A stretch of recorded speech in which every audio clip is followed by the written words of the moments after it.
يبقى معاك طبق الكشري كله وتاكله كله وما تسيبليش حتى معلقه اكلها لوحدي. كلامي طبعا موجه لشركات النقل الذكي ديدي واندرايف واوبر.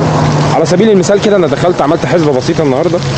اندرايف محمل التطبيق بتاعها 100 مليون، ديدي محمل التطبيق بتاعها 100 مليون، اوبر محمل التطبيق بتاعها بليون.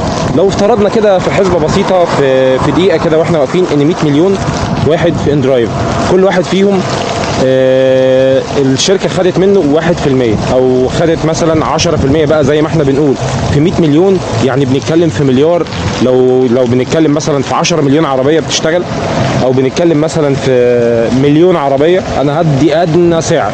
لو قلنا ان مليون عربيه وكل عربيه عملت رحله واحده والشركه خدت من الرحله دي 10%، يعني كده الشركه بتتحصل من تعبنا ومن شقانا. بنتكلم في 10 في 11%، بنتكلم في 100 مليون جنيه في اليوم. الشركه بتطلع من ال 10% اللي بتاخدها على كل عربيه. لو قلنا ان في مليون عربيه بس بتشتغل في اليوم، بنتكلم في بتاخد 100 مليون جنيه في اليوم. ما بتعملش اي حاجه، ما عندهاش اي مقر واحد، حته شقه معفنه، ما بيدفعوش اي حاجه تاني، ولو بيدفعوا ضرايب 2% او 3% للحكومه، فنسبه لا تذكر مقابل المبالغ الكبيره اللي هم بياخدوها مننا. السؤال بقى هنا، ليه التعنت اللي الشركات بتعمله؟ وليه متمسكين بالنسبه والعمولات العاليه وخصوصا اوبر ال 30% اللي هي بتاخدها دي؟ وليه متمسكين ان هم ما يزودوش الاسعار في حين ان هم لو عملوها زيرو عموله وخدوا 1% ولا 2% هيقدروا يسدوا الضرايب اللي بيدفعوها للحكومه، وهيقدروا كمان ان هم يحققوا مكاسب خرافيه.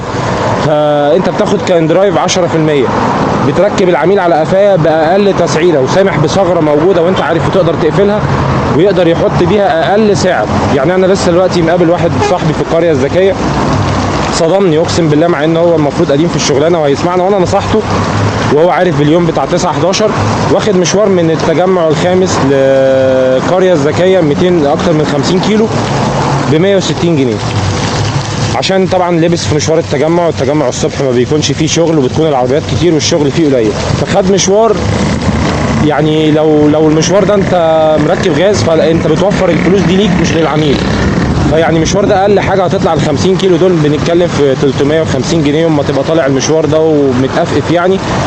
وطبعا في ناس بقى بتخش تقول لك بطلوا طمع يا جماعه، ده الشركات اصلها ان انت تاخد حد في سكتك، مش اصلها ان انت تنزل تشتغل وتعملها شغلانه.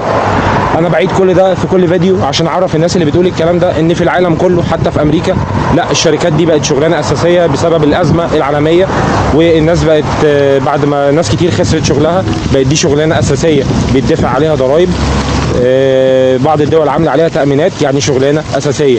مش هوصلك في سكتي، هوصلك في سكتي تستناني على اي موقف اقرب محطه او اوصلك لاقرب نقطه، مش هجيبك من عند البيت للبيت. ده بالنسبه للناس اللي هي طالعه تقول انتوا اللي عملتوها شغلانه ودي وصلني في سكتك. عربيتك الجديده اللي انت فرحان بيها دلوقتي بعد 2-3 مش هتعرف تصرف عليها.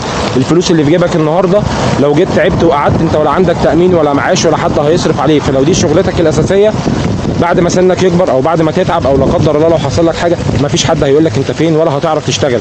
راس مالك الاساسي اللي هو عربيتك هتكون اتهلكت واتبهدلت، فسعر العربيه بينزل. فيا ريت الناس تفكر صح. الموضوع مش مجرد ان انا انزل النهارده اطلع اشتغل يوم يبقى حلو، عملت اقصى حاجه اللي الناس بتقول عليه 2000 جنيه مثلا في يوم، مش هتحصل بعد كده مثلا غير كل فين وفين. الشغل قليل، ولو عملتها كل يوم عملتها اسبوع مش هعملها التاني، وهصرف على العربيه كام، وراس مالي الاساسي ده مين هيعوضني عنه بعد كده. فيا ريت الناس يا جماعه تفهم الشغل عامل ازاي، ويا ريت الناس اللي بتخش تكسر مقادفنا وتقول لنا لا مش هتقدروا تعملوا حاجه مع الشركات. اديني قلت لك اهو في حسبه بسيطه، لو عربيه واحده اشتغلت في اليوم بتعمل 10 رحلات، بقى عربيه بتعمل 10 رحلات وكل رحله ب 100 جنيه والشركه بتاخد منها 10%، يعني هتاخد لها 100 جنيه على ال 10 رحلات في عربيه واحده. 100 جنيه اضرب في 1000 في 2000 في 3000 عربيه في 10000 عربيه، شوف الشركات دي هتتحصل منك بتاخد منك كام في اليوم. مصاريفها ايه بقى؟ ابلكيشن وشقه ايجار و4-5 موظفين كول سنتر وبس كده.